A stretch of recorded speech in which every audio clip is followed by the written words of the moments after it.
Hello बच्चों, स्वागत है आप सभी का रैंक बूस्टर सीरीज में। आज यहाँ पे हम लोग रैंक बूस्टर सीरीज में डिस्कस करेंगे राइबोसोम को। राइबोसोम के बारे में बात करता हूँ तो राइबोसोम को हम लोग प्रोटीन फैक्ट्री कहते हैं, क्योंकि राइबोसोम प्रोटीन की सिंथेसिस करता है, इसलिए राइबोसोम को प्रोटीन फैक्ट्री कहते हैं। क्लियर।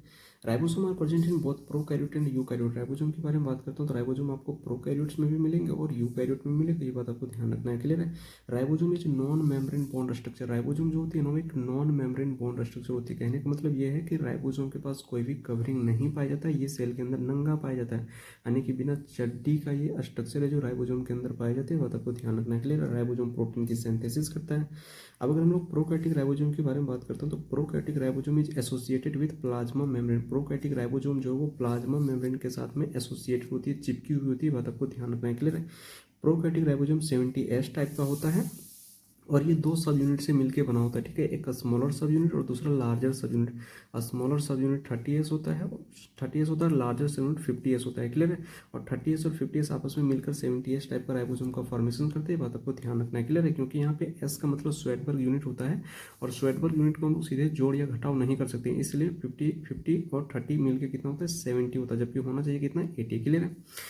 अब देखो, जहाँ पे स्मॉलर सब यूनिट होती है वो ऊपर होती है और जो लार्जर सब यूनिट है वो नीचे की तरफ होती है। बात आपको ध्यान रखना। ठीक है। और 30S और 50S आपस में मिलकर 70S टाइप का राइबोसोम का फॉर्मेशन करती है। क्लियर है।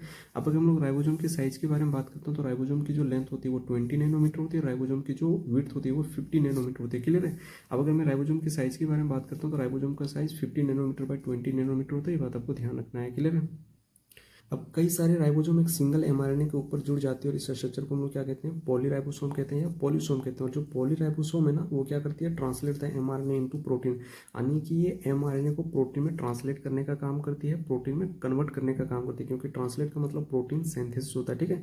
तो ये जो पॉलीराइबोसोम है ना, वो एमआरएनए को प्रोटीन में ट्रांसलेट करने का काम करती है या प्रोटीन में कन्वर्ट करने का काम करती है। बात आपको ध्यान रखना है। क्लियर है। तो यहाँ पर आपका प्रोकैरियोटिक राइबोसोम का टॉपिक है वो कंप्लीट होता है। अब आपका काम इस टॉपिक को अच्छे से रिवाइज करना है, इस टॉपिक से रिलेटेड जितने भी क्वेश्चन उसको अच्छे से प्रैक्टिस करना है। अगर ये वीडियो आपको अच्छा लगता है तो लाइक करना, बहुत अच्छा लगता है तो कमेंट करना। फिर मिलते हैं नेक्स्ट वीडियो में, तब तक के लिए बाय बच्चों।